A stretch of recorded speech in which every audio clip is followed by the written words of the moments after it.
Olá, sejam muito bem-vindos a mais um estudo promovido pelo Centro Espírita Bezerra de Menezes, o Apóstolo do Bem. Se você ainda não é inscrito em nosso canal, inscreva-se. E não esqueça de clicar no sininho de notificações para poder receber um lembrete todas as vezes que um vídeo for lançado. Se puder também, compartilhe este vídeo e todos os demais vídeos com seus amigos e familiares que possam se beneficiar dos estudos que têm sido feitos pela casa. Muito obrigado e que Jesus abençoe a todos. Marcos. Bom dia, amigos. Bom dia a todos.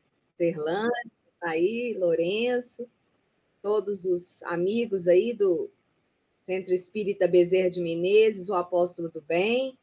Mais um domingo, né? Uma manhã de domingo maravilhosa, com esse friozinho, mas estamos aqui reunidos em nome de Jesus, desses benfeitores espirituais da equipe de Bezerra de Menezes, que nos acolhem com tanto carinho, para mais um estudo, hoje contando aí com a participação do nosso amigo Lourenço Neto, que vai trazer para nós a lei divina ou natural. Então, nós agradecemos a presença de todos e vamos fazer a nossa prece inicial, então, para darmos início às atividades de hoje. Deus, nosso Pai Criador, Jesus, nosso Mestre, espiritualidade amiga que nos acompanha, trabalhadores incansáveis da equipe de Bezerra de Menezes, o Apóstolo do Bem. Mais uma vez, aqui nos reunimos em Teu nome, Senhor, para mais uma atividade do Centro Espírita Bezerra de Menezes, o Apóstolo do Bem. Contando com o amparo já sentido da espiritualidade maior que nos acompanha, as bênçãos de Jesus. Todos aqui recebam neste momento as vibrações salutares de nossa casa, as energias que já sentimos aqui, que sejam distribuídas a todos os lares aqui representados. Neste momento, nos lembrando de todos aqueles que necessitam de auxílio, encarnados e desencarnados. Que todos possam receber as bênçãos de Jesus, a misericórdia e o amparo de nossa Mãe Maria Santíssima, amparando a todos nós, em todas as situações. Possamos ter uma manhã proveitosa, de muita reflexão, que possamos vivenciar em nosso dia a dia as palavras aqui hoje sentidas e ouvidas. Muito obrigada, Jesus. Continue nos amparando hoje e sempre. Que assim seja. Então, Lourenço, agora é com você. A palavra é sua. Você pode apresentar a sua tela. Tá joia. Bom dia, pessoal. Mais uma vez, obrigado pelo convite, pela oportunidade de estar aqui com vocês. E vamos tentar dividir com vocês um pouco das nossas reflexões a respeito do tema. Então, vamos lá.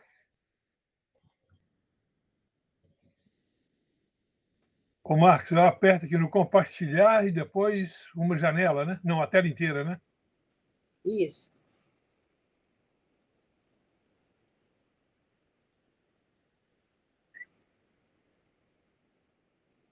Ah, tá. Então é uma janela. Peraí.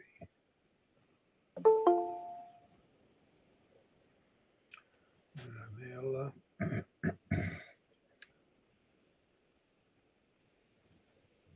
E agora em diante, eu não vejo vocês mais, mas vocês estão me vendo, não é isso? Isso. Já apareceu aí a tela? Já. Tá ok, Lourenço. Então é só eu lembrar que eu não posso fazer muita careta, né? Então, o nosso assunto, como está aí na tela, é sobre a lei divina ou a lei natural.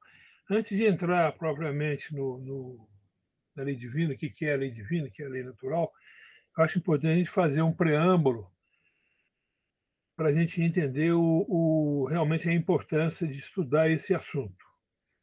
Aí nós vamos ver como é que avança aqui.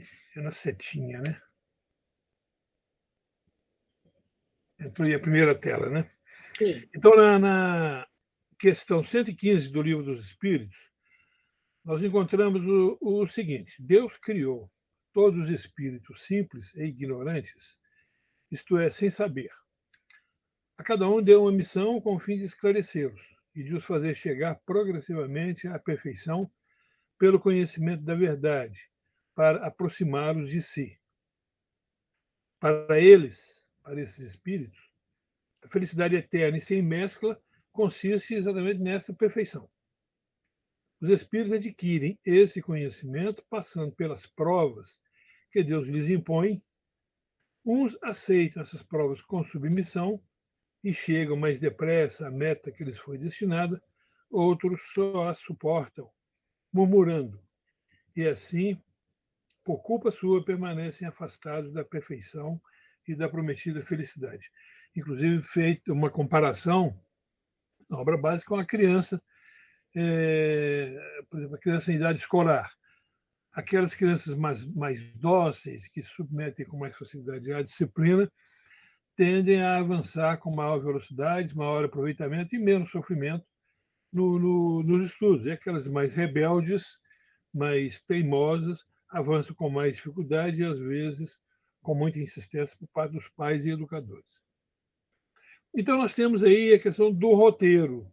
O que é esse, o que é esse roteiro? Então, podemos entender o roteiro, ou a missão, como sendo a missão, né, como sendo o roteiro, o caminho para que o espírito aprenda, evolua e se aproxime de Deus. Nós ficamos às vezes, muito preocupados com a nossa missão na vida, com a nossa missão na Terra, então passamos, às vezes, a vida inteira tentando descobrir a nossa missão, chega no final da vida e não descobri missão nenhuma, mas não sei qual é a minha missão na vida. Então, nós podemos resumir de uma maneira muito fácil. A nossa missão na vida é viver bem, mas não é ter uma boa vida, mas ter uma vida boa, no sentido bem filosófico da coisa, de aproveitamento real das oportunidades de crescimento. Porque, na medida que nós vamos identificando essas oportunidades de crescimento, vamos exercitando essas chances que nos chegam, esses convites que nos chegam, nós estamos, de alguma forma, caminhando dentro desse nosso roteiro rumo ao atingimento da nossa missão, que é a evolução até nos integrarmos de maneira mais plena com a divindade, com a criação. E o que é essa questão das provas? Passar pelas provas, o que isso significa? Então, vamos lembrar a nossa época escolar, né? Quem passou aí pelos bancos escolares lembra disso, professores também lembram disso. Passar pelas provas é eu me submeter a uma avaliação de aprendizado. Basicamente, é isso. Nós olhamos provas normalmente como confundimos prova, por exemplo, com castigo. E prova e castigo não é a mesma coisa. Só é a mesma coisa na cabeça do indivíduo, depende da maneira como ele olha, ele pode estar tendo a oportunidade que ele tem, para ele vai soar como um castigo, como uma coisa ruim. Mas se nós olharmos a prova como sendo uma avaliação de aprendizado, então ela é uma oportunidade maravilhosa para consolidarmos aquilo que já aprendemos, para ganharmos mais confiança para dar o passo seguinte, ou então para apontar a necessidade de repetir alguma coisa. Voltar lá atrás e repetir uma coisa que não ficou bem feita. Eu me lembro da minha época de faculdade, onde eu estudei, tinha uma opção, depois de algum tempo, tinha uma opção em que nós recebíamos as disciplinas e fazíamos a nossa grade. Estudávamos aquilo que nós elegíamos a disciplina que nós queríamos estudar. Eu acho que isso ainda deve existir ainda hoje, eu não sei. Então, eu lembro que no meu curso tinha lá Estatística 1. Eu fiz a matéria de Estatística 1 muito mal feita, passei de qualquer maneira. Não vou dizer que eu colei porque ficou mal, mas para quem me conhece na época vai saber que eu não fui muito correto na prova, para passar da disciplina. Mas quando chegou lá na frente, que ia entrar a Estatística 2, que eu dei uma olhada no programa, eu falei, olha, não vai dar para ser. Ou eu vou matar outra disciplina, ou então vou ter que dar meu jeito. Então, como era era essa matrícula por disciplina, que a gente mesmo montava a grade, o que eu fiz? Eu repeti Estatística 1. Falei, agora eu vou fazer um negócio bem feito, que eu tenho base para fazer a 2.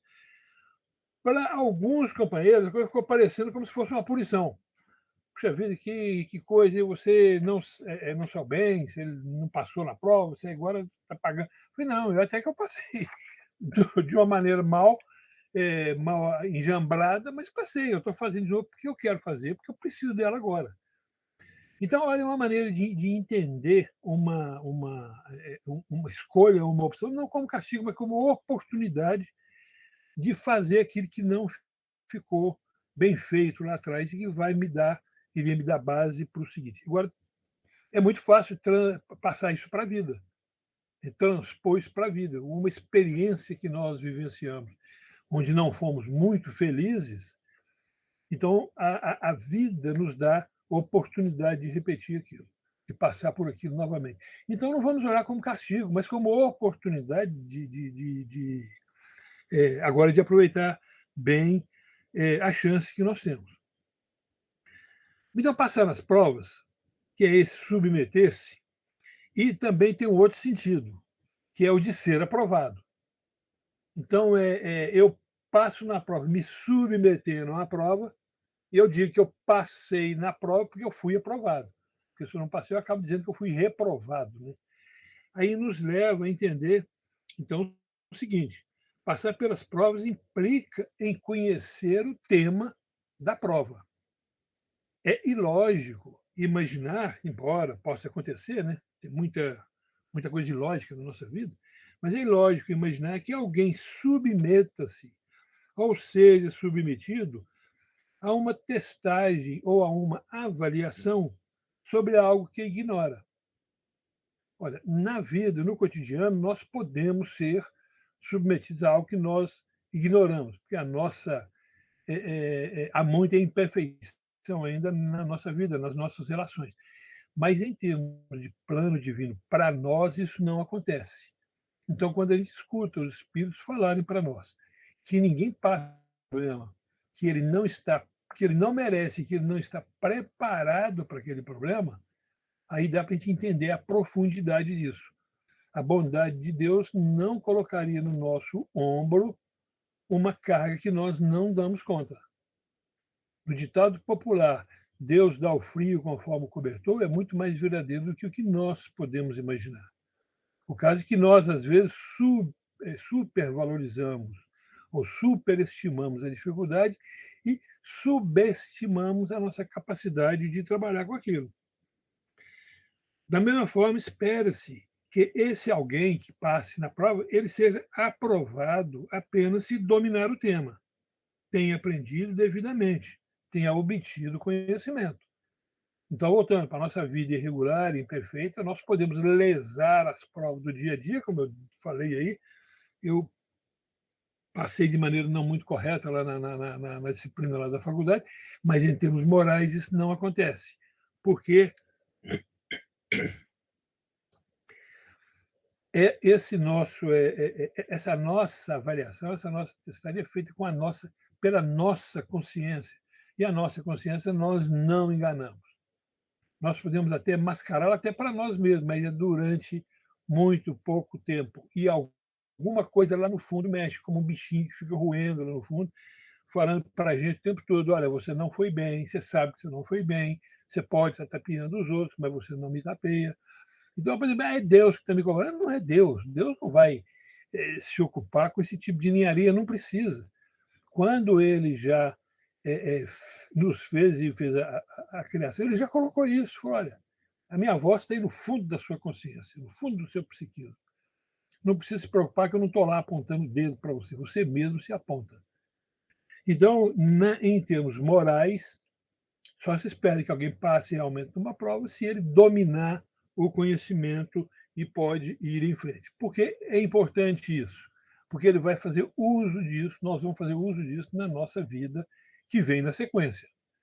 Então, se eu não domino adequadamente o conhecimento, nós estamos falando aqui de lei. Se nós não dominamos, enquanto nós não dominamos totalmente o conhecimento da lei, não poderemos nos livrar das dificuldades que a ignorância vai nos propiciar, mas também não podemos nos beneficiar do benefício do conhecimento, da oportunidade de saber como lidar com aquela situação. Então, vamos em frente. Na questão 116, nós temos informações de que nenhum espírito permanecerá eternamente nas ordens inferiores. Todos se tornarão perfeitos. Então, veja bem, não há exceção. Esse é o grande determinismo a que estamos submetidos. E fala, existe determinismo? Existe sim, esse é o grande determinismo. E com um determinismo desse aí não precisa de outro. Nós vamos evoluir, queiramos ou não queiramos. Os espíritos deixam isso muito claro. O máximo que nós podemos fazer é atrasar um pouco. E olha bem, atrasar não é parar totalmente. Porque às vezes eu tenho que cair 2, 3 vezes no primeiro degrau para aprender a me equilibrar nele para subir para o segundo. Se eu fosse mais safo, se eu fosse mais esperto, eu pisaria no primeiro e iria para o segundo tranquilamente. Mas na minha teimosia, de repente, eu fico teimando ali no primeiro, tem que cair algumas vezes para aprender. Aí o indivíduo pode pensar, caiu aí, está vendo a perda de tempo? Não é perda de tempo. Porque se de repente eu não caísse, eu não aproveitaria. Quantos de nós estamos aqui hoje, dentro da doutrina espírita, assistindo uma exposição dessa natureza, estudando livros espíritas, porque passamos por processos dolorosos muito grandes? Aí vamos pensar, puxa vida, eu perdi um tempo danado com aquilo que eu fiz, gerou um sofrimento, eu podia estar lá na frente. Olha, se não fosse isso, se você não tivesse pisado na bola, não tivesse recebido o sofrimento, você estaria aqui agora? Nós estaríamos aqui agora? Eu respondo por mim. Muito provavelmente não. Muito provavelmente, se a coisa tivesse, minha vida tivesse sido um mar de rosas o tempo todo, pode ser que eu tivesse feito coisa totalmente diferente e talvez não tão equilibrada, não tão boa para mim em termos de evolução do espírito. Então não há nada que se perde. Eu acho que quando os espíritos falam de atrasar, são felizes, porque são muito felizes na escolha da palavra atrasar, porque atrasar não é parar. Porque eu acredito, eu tenho para mim que nem o parar existe. Se os espíritos colocam que nós não retroagimos, mas poderíamos até acrescentar, nem parar nós paramos. Porque se eu estou repetindo um erro, eu tô, é como se eu estivesse assentando o tijolo, estivesse assentando a pedra no alicerce. Mais tarde eu vou entender, olha, aquela pedra que me deu tanto trabalho, olha aí, ela é a base para a construção que eu pude fazer depois. Na questão 117, os espíritos deixam claro que depende do espírito apressar o progresso conforme o seu desejo e submissão à vontade de Deus. Então, veja bem, está nas nossas mãos essa caminhada, esse andar mais rápido ou mais lento. Isso pode ser muito assustador, porque como nós estamos muito acostumados com a tutela, sair da barra da calça do pai, sair da barra da saia da mãe pode ser uma coisa meio assustadora, mas ao mesmo tempo é muito emancipadora. Quer dizer, eu sou dono do meu destino, eu sou o capitão da minha alma, né? Tem até uma música com esse versinho. Eu comando a minha caminhada. Sim, na medida que eu conheço, na medida que eu vou evoluindo, mais domínio eu tenho sobre o meu barquinho. Então, qual é a grande incógnita? É o que está aí. Vontade de Deus. Como está falando aí na questão 117, depende de nós e da nossa conformação e submissão à vontade de Deus. Então, o que é essa vontade de Deus? Como é que nós vamos descobrir essa vontade de Deus? Nós vamos achar uma resposta para isso no Evangelho segundo o Espiritismo, na coletânea de preces espíritas, no capítulo 28, quando é analisado o Pai Nosso. Tem um trechinho lá que diz o seguinte: faça-se a tua vontade, assim na terra como no céu. E o comentário, então, me parece o comentário de Kardec nesse caso. Fazer a tua vontade, Senhor, é observar as tuas leis e submeter-se, sem queixumes, aos teus decretos. O homem a elas se submeterá quando compreender que és fonte de toda sabedoria e sem ti ele nada pode. Então está aí para nós o que é essa vontade de Deus. É o conhecimento da lei, conhecimento da lei divina, da lei natural, e a submissão sem queixumes, é isso aí. Então já está aí explicado por que é importante estudar as leis divinas, as leis naturais. Só temos agora que descobrir quais são essas leis, como é que elas funcionam. Né? Então, se fazer a vontade de Deus é submeter-se às suas leis, precisamos aí compulsoriamente conhecer essas leis, porque temos que caminhar.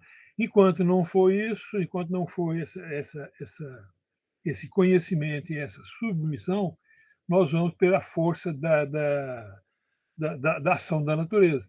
Nos reinos anteriores, animal, mineral, vegetal, impõe-se um automatismo, porque como princípio espiritual não tem vontade, não tem compreensão, não tem consciência própria, então está submetido ao automatismo da lei. Mas a partir do momento em que nós entramos no terreno racional, a coisa muda de figura. Então vamos lá. O progresso, de alguma sorte, isso aí está em Leon Denis, no Problema do Ser, o Destino e da Dor. Eu gosto muito dessa fala dele. O progresso, de alguma sorte, fatal, nas formas inferiores da natureza, só se pode realizar pelo acordo da vontade humana com as leis eternas. É pelo acordo, pela união da razão humana com a razão divina, que se edificam as obras preparatórias do reino de Deus.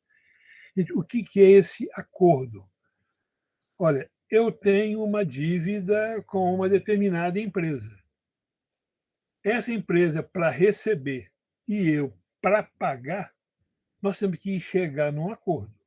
E como é que é esse acordo? Primeiro, eu tenho que compreender o direito que a empresa tem de me cobrar, o direito que ela tem de reivindicar aquilo que é dela, e, ao mesmo tempo, entender a minha situação, a minha condição de pagamento. E a empresa, da mesma forma, ela tem que respeitar a minha condição de pagamento se ela quer assegurar o direito dela de receber alguma coisa. Então, nessa conjunção de interesses, eu de um lado e a empresa do outro, assentados numa mesa de negociação, aquilo que antes era divergente pode formar um terreno de convergência. Eu vou virar para a empresa e falar: ok, você tem o direito de me cobrar. E a empresa falou: você tem o direito de reivindicar uma forma de pagamento que você dê conta de cumprir. E aí nós encontramos um terreno comum, um acordo. Pode parecer que eu estou tornando muito materialista a análise, mas transfiram isso para o aspecto moral, transfiram para o aspecto do espírito. Adianta eu brigar contra a minha imperfeição, contra os meus defeitos, as minhas imperfeições, exigindo uma mudança que eu não dou conta, que eu não posso com ela no momento atual da minha vida? É muito mais lógico, muito mais adequado, primeiro, se eu procurar compreender melhor o que me espera, o que significa a evolução, o que significa a caminhada do espírito. Tentar entender alguma coisa, por mínimo que seja, qual é a vontade de Deus a meu respeito. Em seguida, analisar a minha própria condição. O que é que eu consigo oferecer? E aí, comigo mesmo, na mesa, no terreno de negociação da minha própria consciência, eu encontrar uma maneira de agir um pouco melhor do que eu estou agindo até agora, embora de esteja muito longe de atingir o ponto ideal. Mas quem sabe eu que não dava passo nenhum consigo dar um pequeno passo. Ou seja, encontrei um acordo entre aquilo que é esperado de mim e aquilo que eu posso fazer, aquilo que eu consigo fazer. Aqui eu fiz uma ilustração para tentar clarear mais esse entendimento. Então, nós podemos ver a vontade humana como sendo esse primeiro ciclo, e as leis eternas, ou a vontade de Deus, como sendo o segundo ciclo aí em traçado vermelho. No início, nós estamos bastante dissociados, não totalmente afastados, porque a vontade de Deus sempre está presente. O terreno do acordo é que é essa área de interferência, né, de um círculo no outro, esqueci como é que chama isso aí, essa área churiada. Essa área vai aumentando à medida que nós vamos entendendo como se dá o funcionamento das leis divinas ou das leis naturais e vamos adequando a nossa vontade a elas.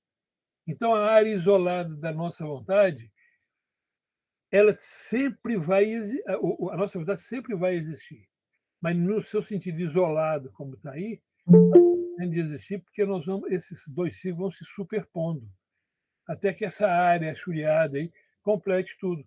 Quando nós tivermos colocado a nossa vontade em perfeito alinhamento com a vontade divina, aí vai se dar aquilo que Jesus fala: eu e o Pai somos um. Não que ele, Deus, seja a mesma entidade, que isso não é possível. Mas a compreensão e a aceitação e a integração dele à vontade do Pai é plena. A compreensão daquilo que o Pai espera dele, do que ele pode e deve fazer é total. E a submissão dele, a cidade é de acordo com a vontade dele, de maneira bem raciocinada. Quando Paulo fala, não sou eu mais que vivo, mas o Cristo vive em mim, então não é que Cristo baixou nele e tomou conta num processo de possessão do Paulo. Não, mas olha, a compreensão da mensagem crística é tal que eu não consigo viver sem colocá-la em prática. Sem isso, eu já não sou mais dissociado dessa vontade. Então, essa área churiada aí aumenta, essa área de acordo acaba sendo plena. Então, nós colocamos, aí lembramos da fala de Jesus: buscai primeiro o reino de Deus e a sua justiça, e todas essas coisas vos serão acrescentadas. Então, o reino de Deus é aquela instância em que prevalecem as leis do rei. O rei, aí, no caso, é a divindade. Então, se é o reino de Deus, que prevalece lá é a lei, é a vontade de Deus. Então, se é para buscar esse reino de Deus, é para me integrar cada vez mais às determinações dele. E essa justiça, então, seria esse código de leis. Mas vamos lembrar o seguinte, que aqui, enquanto aqui na Terra, nós temos um código de lei, código civil, código penal, etc. Então, em que desce a nível de detalhes, às vezes até risíveis, do que é obrigação ou o que é proibido, em termos gerais, em termos do espírito, em termos morais, em termos divinos, não há necessidade disso. Aqui nós vemos lá, eu levantei para entender um pouco melhor essa questão de lei, porque direito não é a minha praia, a definição de lei segundo a nossa legislação. Então, ela tem, por exemplo, especificações de roubo. Se roubou isso, se roubou aquilo, se roubou assim, se roubou assado. Na lei moral só fala o seguinte: não furtarás. Ah, mas não furtar o quê? Não furtar. Ah, mas eu não roubo nada de ninguém. Mas se eu roubo o tempo de alguém, eu estou furtando. Se eu roubo a esperança de alguém, eu estou roubando. Se eu roubo a alegria de alguém, eu estou roubando. Então, olha como a coisa ganha dimensão. E na lei humana estabelece penalização. Se você roubou isso, a penalização é essa, tem multa sim, tem trabalho reparatório, etc. Na lei divina nem fala isso. Lá na tábua dos mandamentos, vamos dizer assim, que seria a base para esse nosso estudo, ela fala: não roubarás. E não tem em seguida, se você roubar, você vai pagar isso e isso. Não, esse acréscimo que vem depois é por conta de Moisés, quando ele vai falar assim: roubar um boi, você tem que devolver isso e isso. Se roubar um objeto, tem que devolver dessa ou daquela forma. Isso é por conta da lei humana. Mas na lei natural não tem isso. Na lei divina não tem isso. Não furtarás. As consequências são por nossa conta. A penalização é aquilo que a nossa consciência colocar para nós. Então, nós precisamos entender isso e aí vem uma coisa interessante. Nós olhamos as leis humanas como restritivas. Eu não posso fazer isso, eu não posso fazer aquilo. Tanto que tem muita gente que fala, tentando tirar oportunidade, tentando tirar vantagem das brechas da lei. Fala: olha, aquilo que não está proibido, eu posso fazer. Aquilo que não está vetado na lei, eu posso fazer, que ninguém pode me acusar. Em termos morais, não é dessa forma. Mesmo que não esteja prescrito, mesmo que não seja condenado na legislação humana, se ela vai contra o padrão ético maior, nós estamos incorrendo em falta. Então, tem muita gente que olha a lei como um processo restritivo, mas aí eu achei uma frase muito interessante de um pensador latino, Cícero. Olha o que ele fala. Somos servos da lei para que possamos ser livres. Olha que coisa interessante. Aí dentro tem uma coisa que parece paradoxal, né? Como é que eu posso ser servo e ser livre ao mesmo tempo? Então, o que ele está falando é o seguinte: olha, se eu entendo a lei, se eu compreendo a lei e se eu não leso, se eu não violo a lei, então eu sou livre. Porque nós entendemos liberdade, muitas vezes, como o direito de fazer o que nós bem entendemos, o que nós queremos. Então, fazer o que eu bem quero não é liberdade. Quando eu faço o que eu bem quero, eu sou escravo das minhas paixões, dos meus caprichos, da minha vontade desequilibrada. Então, eu não sou servo, posso não ser servo da legislação humana, posso tentar violentar a violação humana, lesar a legislação humana, porque isso não é tão difícil assim, mas, na realidade, eu sou servo, eu sou escravo da minha instância mais inferior. Então, essa colocação de Cícero se referindo à legislação que o romano, nessa época, era muito cioso do direito, da observação das leis, tem esse propósito também mais elevado, nós podemos levar pela vida eterna. Então, ao conhecer a lei divina, ao me tornar servo da lei divina, aí sim eu sou livre.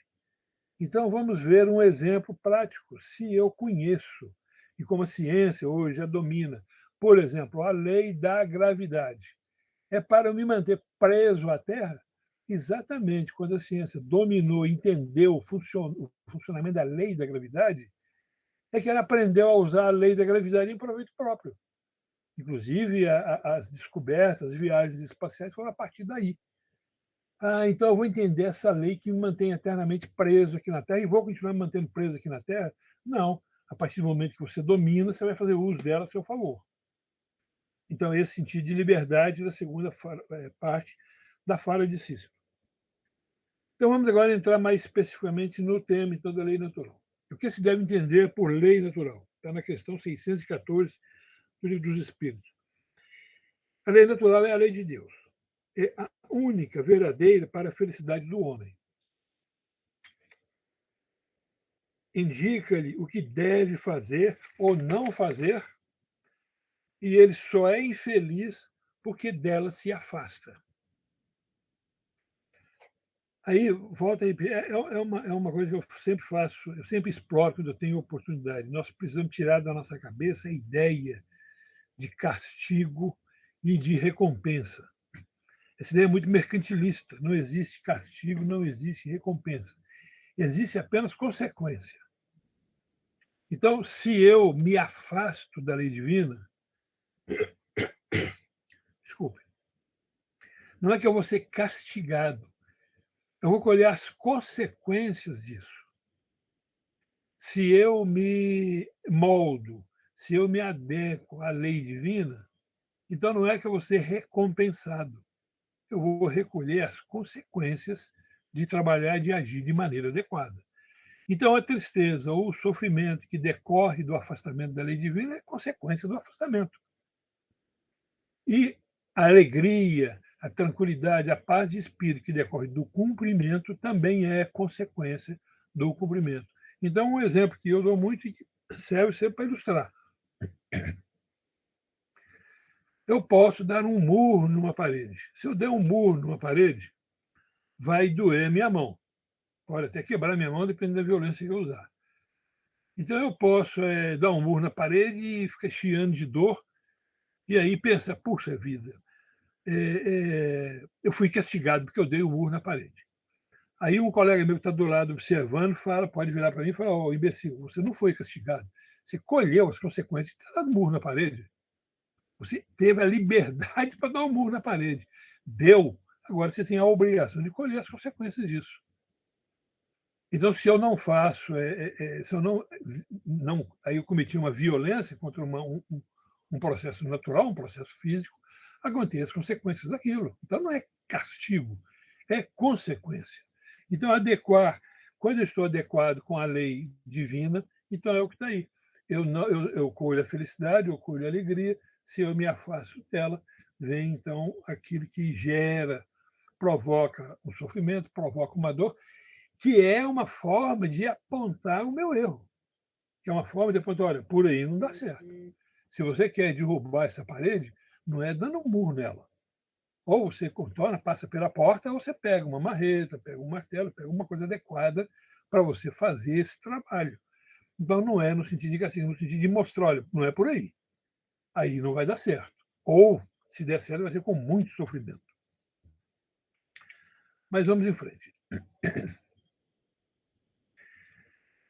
Características, então, da lei natural. É eterna e imutável como o próprio Deus. Sem isso, não haveria estabilidade na criação. A própria perfeição divina poderia ser questionada. Parece que está no comentário lá do Livro dos Espíritos. Se sua obra não fosse sujeita ou passível de mudanças. Aí, gente, entraria facilmente no terreno dos milagres. Milagre, como é entendido no sentido tradicional, no sentido convencional, ou no senso comum, não existe, porque seria uma violação da lei divina. Olha, se a lei divina ela é imutável, se ela é perfeita, ela não tem como ser violada. Ah, Deus interfere para mudar. Deus não interfere para mudar as coisas. Nós é que, na medida que nós vamos compreendendo, entendendo como a coisa funciona, vamos adequando a nossa caminhada. Mas ela é uma coisa permanente. Se não fosse isso, nós iríamos depender da interferência de Deus para mudar alguma coisa, então é porque a lei divina está sujeita à alteração, ou está sujeita a exceções, a uma abordagem via exceção. E aí, então, não haveria estabilidade no universo. Como é que eu posso saber que eu vou chegar lá se uma hora qualquer, por uma questão de capricho, por um motivo que eu ignoro, Deus mudar a sua determinação? Então, sendo perfeitas, as leis divinas são as mesmas sempre, em quaisquer tempos e lugares, culturas e etc. A legislação humana é que deve mudar, adequando-se cada vez mais à Constituição Divina. Se eu não me engano, essa expressão Constituição Divina, eu não sei se ela está no A Caminho da Luz, em que Emmanuel, realmente eu não me recordo onde eu li essa expressão, e eu achei ela muito feliz. Emmanuel fala que a região dos espíritos crísticos, do qual Jesus foi um representante aqui na Terra, é onde prevalece a Constituição Divina. E a Constituição, vamos lembrar que nós temos a Constituição é a lei máxima de um país. Todas as outras leis têm que estar submetidas à Constituição. Não pode estar acima da Constituição. Então, a legislação divina, a lei divina, ela é a Constituição do universo. Tudo mais é adequado de acordo com o nível de evolução aonde aquela lei vai ser aplicada. Então, as leis divinas são abrangentes, tanto as morais quanto as da natureza, e enquanto o sábio estuda as leis da matéria, o homem de bem estuda e pratica as leis da alma. Isso está no Livro dos Espíritos, na questão 617. Então, veja bem, o ideal é unir os dois aspectos, fundindo o sábio com o homem de bem. E aí teríamos, então, o sábio de bem, porque o sábio pode ser só aquele intelectualmente evoluído. E o homem de bem é aquele cheio de muito boa vontade, um coração enorme e uma ignorância absoluta. Nenhum nem outro vai fazer um trabalho perfeito. Porque um vai ser muito frio, muito racional, e o outro pode ser extremamente desequilibrado. Ele confunde sentimento com sentimentalismo. Então é preciso que seja um sábio de bem. Aquela fala, não basta fazer o bem, é preciso querer e saber por que está fazendo o bem. Se sabeis essas coisas, aí vem então a advertência de Jesus, né? Em João 13,17. Se sabeis essas coisas, bem-aventurados sois se a fizerdes. Então, se sabeis essas coisas, por si só não basta. Bem-aventurados sois se as fizerdes. Aqui cabe muito comentário, mas nosso tempo hoje, vamos deixar para outra ocasião. Podemos aprofundar no estudo do entendimento das leis divinas, mas para isso precisamos das várias reencarnações. Entre as leis divinas, umas regulam o movimento e as relações da matéria bruta. São as leis físicas, cujo estudo pertence ao domínio da ciência. As outras dizem respeito especialmente ao homem em si mesmo e às suas relações com Deus e com seus semelhantes. Abrangem tanto as regras do corpo quanto as da vida. São as leis morais. Essa é uma observação de Kardec na questão 617. As leis de Deus são as mesmas para todos os mundos, apropriadas à natureza de cada mundo e proporcionais ao grau de adiantamento dos seres que as habitam. Veja bem, quando fala que as leis de Deus são as mesmas para todos os mundos, apropriada à natureza de cada mundo. Não é a lei de Deus que muda de mundo para mundo, ela é a mesma. Lembra aquilo que eu falei? Ela é a Constituição. A legislação específica de cada mundo constitui, então, as leis ordinárias, que é uma interpretação da lei divina e a adaptação àquele nível de evolução daquele planeta. Então, está no nível X, a lei é adequada àquilo. O planeta evoluiu, aquela civilização evoluiu, a lei tem que se ajustar à nova realidade. O mesmo acontece aqui na Terra, nos seus vários reinos e ambientes. Por exemplo, a lei da gravidade ela funciona em qualquer ambiente da Terra. Desde o pássaro no ar, nós aqui caminhando sobre a Terra, e os animais aquáticos. Em qualquer lugar, a lei é a mesma. O uso e a adequação de acordo com cada um. Origem e conhecimento da lei natural, na questão 619 a 618. Todos podem conhecer as leis divinas, mas a sua compreensão é de acordo com o grau de evolução de cada um. Todos, entretanto, a conhecerão um dia, pois é preciso que o progresso se realize. Aqui fala do respeito que nós temos que ter por todos os nossos companheiros de caminhada, inclusive o autorrespeito. Eu entendo a lei de Deus hoje de uma forma, de acordo com aquilo que eu estudei, de acordo com aquilo que eu aprendi, de acordo com a caminhada que eu dei até aqui. Dado mais um passo, eu vou compreender um pouco mais.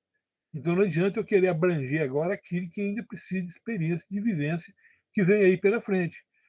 E também não é justo querer enfiar aquilo que eu acredito na cabeça de um companheiro meu, que também tem uma corrente da minha. Não é nem questão de ser melhor ou de ser pior. É diferente da minha.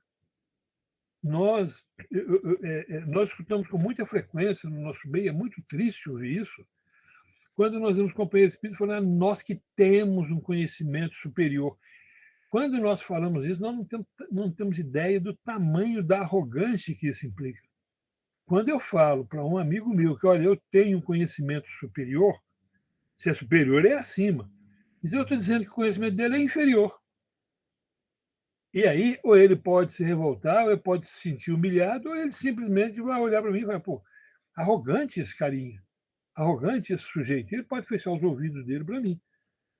Quando nós falamos que nós somos os privilegiados, os chamados, nós somos os trabalhadores da última hora, porque aquele que Jesus chamou para consertar o mundo, estamos sendo tremendamente arrogantes, orgulhosos, vaidosos. Nós somos os trabalhadores da última hora no sentido, aí sim eu consegui entender, no sentido muito mais de que, olha, meu amigo, você complicou tanto que está aí, está havendo uma grande mudança, você está tendo uma última chance, você quer aproveitar agora? Então, nesse aspecto, seria compreensível, mas não que nós somos os tais. Recebemos uma informação privilegiada, recebemos um conhecimento privilegiado e agora estamos por cima da carne seca. Não é por aí, é melhor a gente descer do tijolo e ser um pouco mais humilde. Então, é no sentido de compreensão. O que o budista, que está aí há mais de 2.000 anos, praticando, estudando, não é nem um pouco inferior a nós, espíritas, que estamos bebendo aí no que Kardec trouxe para nós aí há menos de 200 anos atrás. É um conhecimento diferente. Se ele está fazendo um bom uso daquilo para crescer, ótimo. Ele pode, às vezes, estar sendo muito melhor do que nós, que às vezes temos a pretensão de conhecer demais e não estamos colocando em prática aquilo que nós conhecemos. Pelo contrário, estamos usando isso para ser esteio da nossa vaidade e da nossa presunção. Então, o nosso conhecimento, a nossa prática é que vai contar. O que nós fazemos do conhecimento é que vai fazer valer. As leis humanas estão escritas nos diversos códigos em cada cultura, a lei divina, nos diversos códigos e em cada cultura. A lei divina está escrita na consciência. Então, lá atrás, voltando um pouquinho atrás aí, quando se fala de olhos de ver e ouvidos de ouvir, é nesse sentido. Eu estou vendo ou eu estou só escutando. Eu estou enxergando ou eu estou também vendo, compreendendo. Aliás, eu estou ouvindo ou eu estou só escutando. Eu estou enxergando apenas ou eu estou vendo e compreendendo. Lembra do cego lá que diz escuro, quando pergunta o que ele estava vendo, ele falava que estava vendo os homens como árvores que dançam, árvores que andam. E no segundo momento ele fala, agora eu estou vendo clara e distintamente a todos. Nós já chegamos nesse ponto de compreensão daquilo que nós estamos vendo, estamos ouvindo. E comer da árvore do bem e do mal, que é essa árvore do conhecimento, e abandonar a casa do pai, no caso do filho pródigo, são passos necessários na evolução, ao contrário do que pode parecer. Então, quando nós olhamos lá atrás, nós estudamos aqui numa exposição anterior aqui minha, a expulsão do paraíso, comer do fruto da árvore do conhecimento, foi a nossa desgraça. É assim que nós tendemos a enxergar o pecado original. Não, aquilo foi a nossa redenção, porque a partir dali nós nos jogamos no mundo na busca da experiência. Porque se eu não fosse para o mundo, depois eu não teria a oportunidade de saber o valor da casa do pai e aí voltar para a casa do pai numa situação crescida. É o caso do filho pródigo. Então, voltando então para a questão das leis humanas que estão na consciência. O reino de Deus não vem com aparência exterior. Eis que o reino de Deus está entre vós. Isso está em Lucas 17, 20 e 21. Então, se ele não vem com aparência exterior, é porque ele vem com aparência interior. Então, ele não vem do lado de fora, mas ele vem do lado de dentro. Então, essa compreensão do reino de Deus, quando nós estivermos buscando o reino de Deus no mundo, não vamos encontrar. Já ouviram aquela fala? Enquanto eu estiver buscando a felicidade no mundo, eu não vou achar, porque ela está dentro da gente. É onde está realmente o reino de Deus. Então, ele não vem com aparência exterior, porque ela está dentro de nós. Outras versões que a gente acha dessa passagem é quando fala o seguinte, que ela está entre vós. Então, aqui está falando das relações sociais. O nosso relacionamento, a maneira como nós nos portamos em sociedade uns com os outros, é onde nós vamos encontrar o reino de Deus. A maneira como eu estou agindo com o meu irmão, refletindo que ela fala que é o que eu quero que ele vai agir em relação a mim, aí sim eu estou caminhando mais firmemente para encontrar esse reino de Deus. Que, na realidade, nós estamos mergulhados nele, só ainda não enxergamos. Em todos os tempos, os espíritos elevados encarnaram-se entre os homens com a missão de orientá-los sobre as leis divinas. Então, nós temos aí os diversos luminares que passaram pela nossa civilização. É bobagem a gente fica tentando relembrar isso aqui agora, é desnecessário. O mais elevado entre eles, pelo menos dentro da filosofia que nós comungamos, do pensamento que nós temos como diretriz para a nossa vida, é Jesus, que é então dado como nosso modelo e nosso guia. Quando os espíritos perguntam, quando Kardec pergunta para os espíritos qual é o modelo a ser seguido, a ser observado, os espíritos respondem, vide Jesus. O interessante dessa questão, é uma coisa que vale até uma meditação, uma reflexão em algum momento, é que o espírito fala que Jesus é o espírito mais elevado. Como Kardec pergunta qual é o modelo, e eles falam, vide Jesus. Eu fico imaginando, e isso é por conta do José Lourenço, eu fico imaginando se tivéssemos mergulhados numa outra cultura, numa outra ambientação, se nós estivéssemos no Oriente e uma pergunta dessa natureza fosse feita, é bem possível que eles respondessem: vide Buda, vide Siddhartha Gautama. Por quê? Porque para vocês, para o seu nível de pensamento, para a sua linha de pensamento, é o top. É o máximo que você pode alcançar, é o máximo que você pode entender. A leitura suplementar vai nos trazer, então, a colocação hierarquicamente, possivelmente superior de Jesus em relação a todos esses espíritos, no sentido de que ele congregou, ele veio congregar todos esses ensinamentos e fechar isso num código mais simples da nossa compreensão. Mas, por exemplo, que ele fala, ama o teu próximo como a ti mesmo, está lá na China antiga, quando Confúcio falava, não faça com o outro o que você não quer que o outro faça com você. Ou como os hebreus falavam, mudando um pouco a frase, faça com o outro o que você quer que o outro faça com você. Então, daí a importância de conhecermos os ensinamentos de Jesus, lembrando que conhecer esse ensinamento é muito mais do que ler o Novo Testamento ou a Bíblia, ou decorar Kardec. Vamos até conhecer no sentido bíblico implica numa relação íntima, num contato íntimo, que é absorver esse ensinamento, deixar que ele me fecunde para, a partir daí, gerar um ser novo, um homem novo. O bem e o mal. A moral é a regra do bem proceder.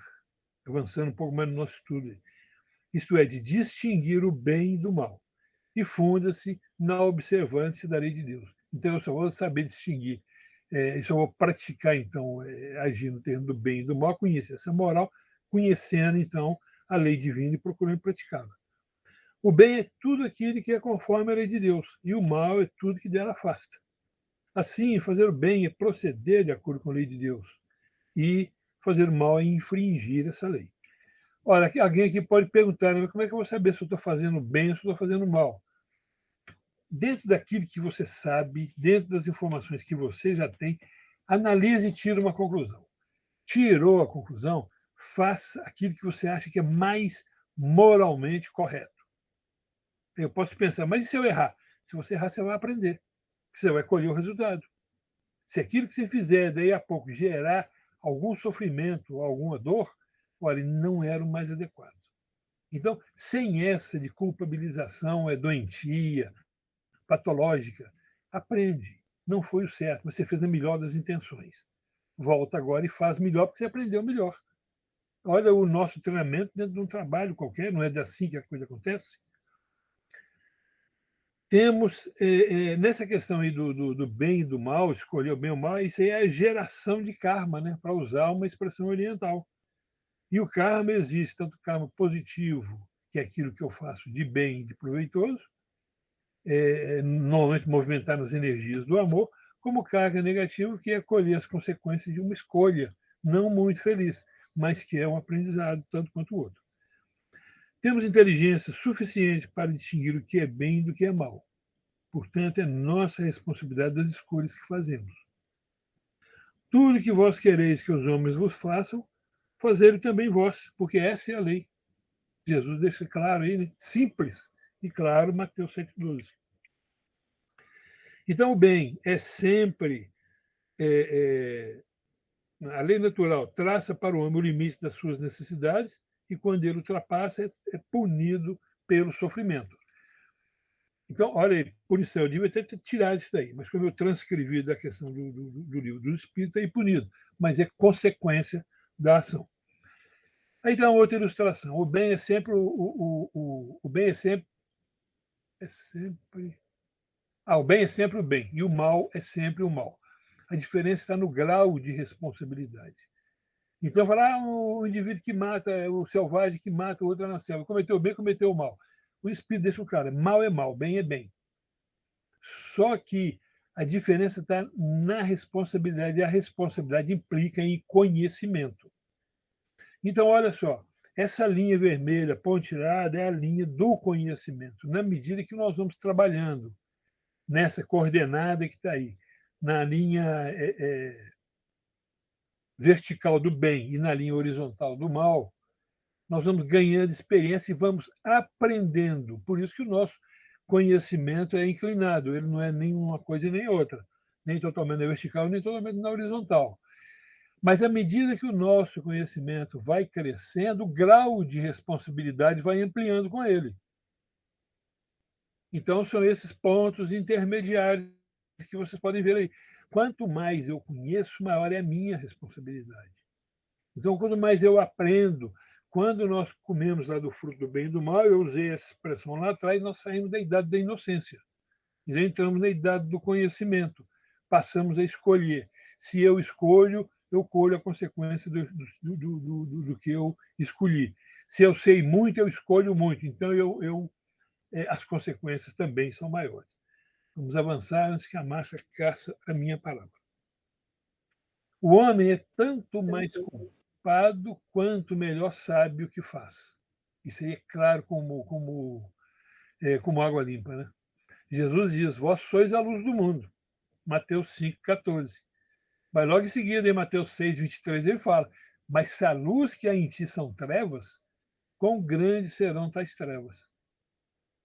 Olha, eu posso usar o conhecimento, que é uma forma de luz, para praticar o bem. Então, luz do mundo. Eu estou botando a luz na candeia, no velador e oferecendo para todo mundo.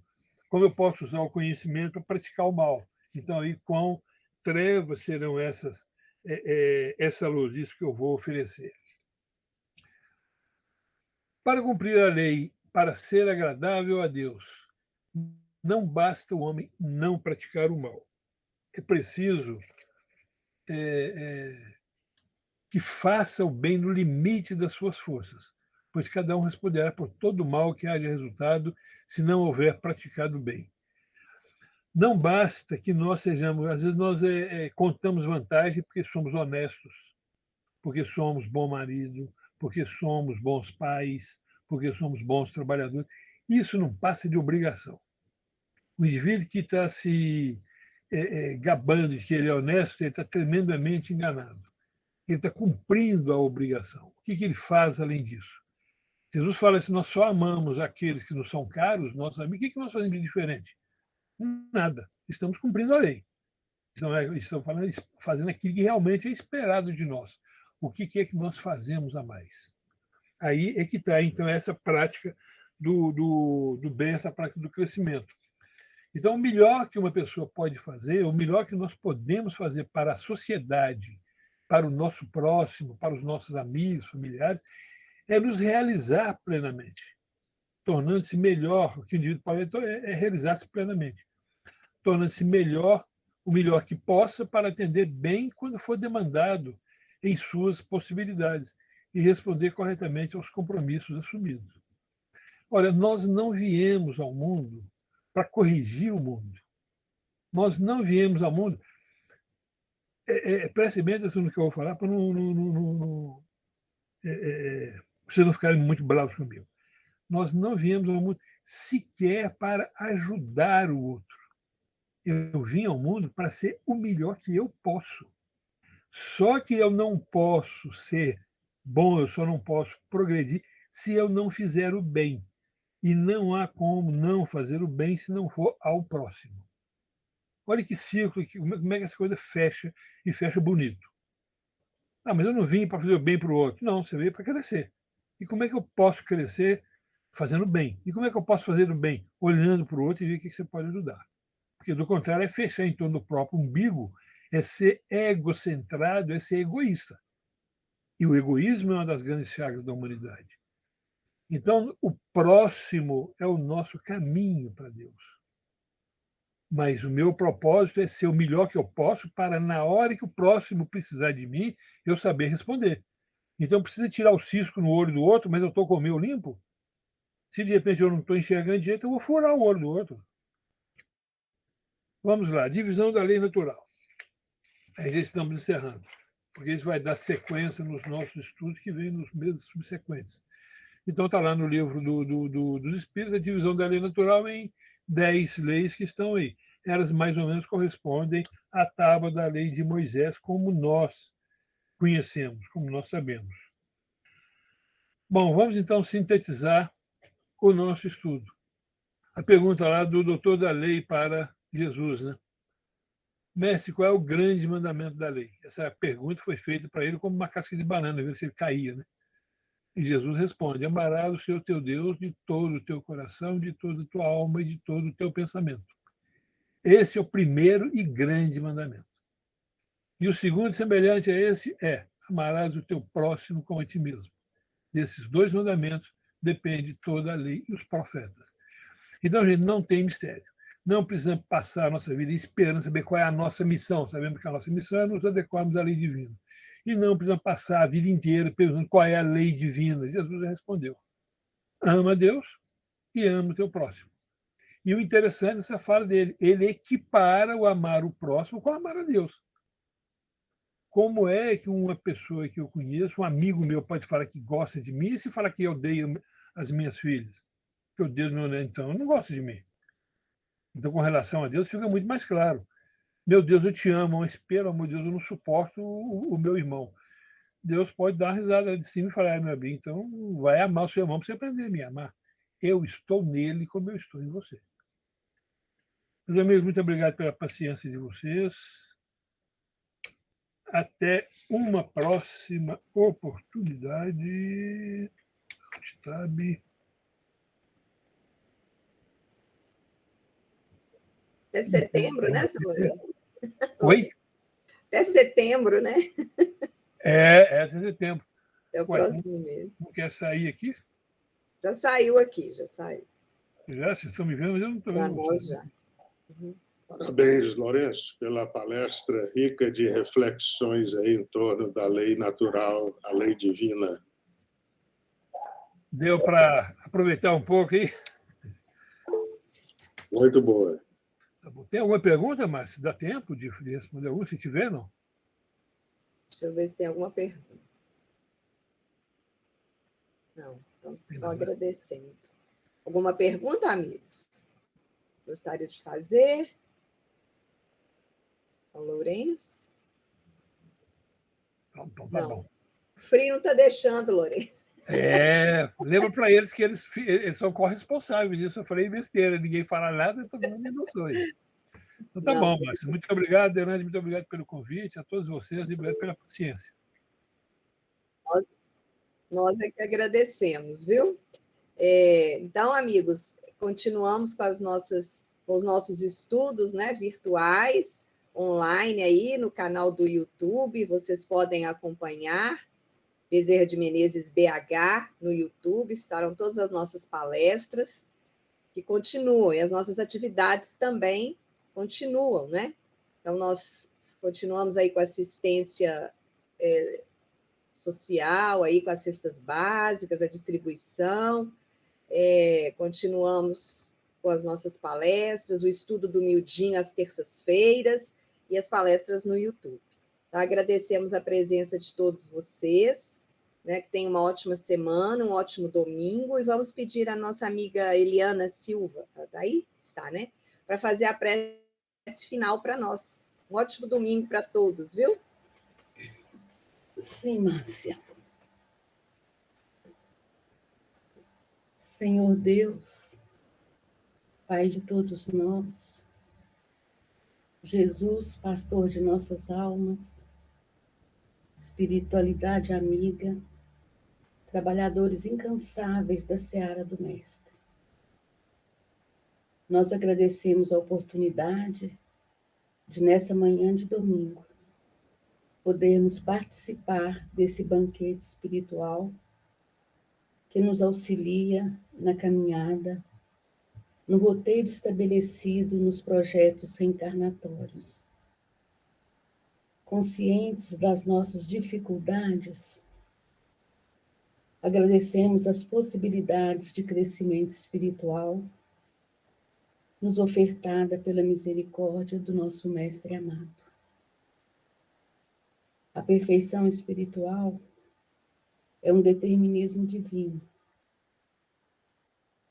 e a cada um de nós será dado conforme o esforço e boa vontade empreendidos na caminhada. Só depende de nós caminhar sem queixas, de acordo com as leis divinas gravadas na nossa consciência. A sua misericórdia, Senhor, é infinita e nunca nos faltará. Agradecemos imensamente por tanto aprendizado, pelo auxílio dos amigos espirituais. Agradecemos à Casa de Bezerra de Menezes pelo acolhimento e respeito às nossas imperfeições. Agradecemos ao Senhor Lourenço pelo estudo que nos permite refletir nas nossas atitudes diante dos percalços do caminho. Aos irmãos encarnados e desencarnados, e ao Pai que nunca nos faltou em nenhum momento, o nosso agradecimento e a nossa gratidão. Rogamos para todos paz, luz, força e bom ânimo. Que assim seja. Que assim seja, Eliana. Muito obrigada por essa prece maravilhosa. Que levemos essas vibrações para os nossos lares. Um ótimo domingo para todos e uma excelente semana. Muito obrigada, viu? Obrigada, Lourenço, mais uma vez. Bom dia, um ótimo Obrigada, domingo Lourenço. a todas e Até a todos. próxima. Obrigada a Obrigado. todos Bom aí. dia, pessoal, para todos. A todos, um Obrigado. ótimo Bom dia, Bom obrigada dia a todos, bom todos. domingo. Omar.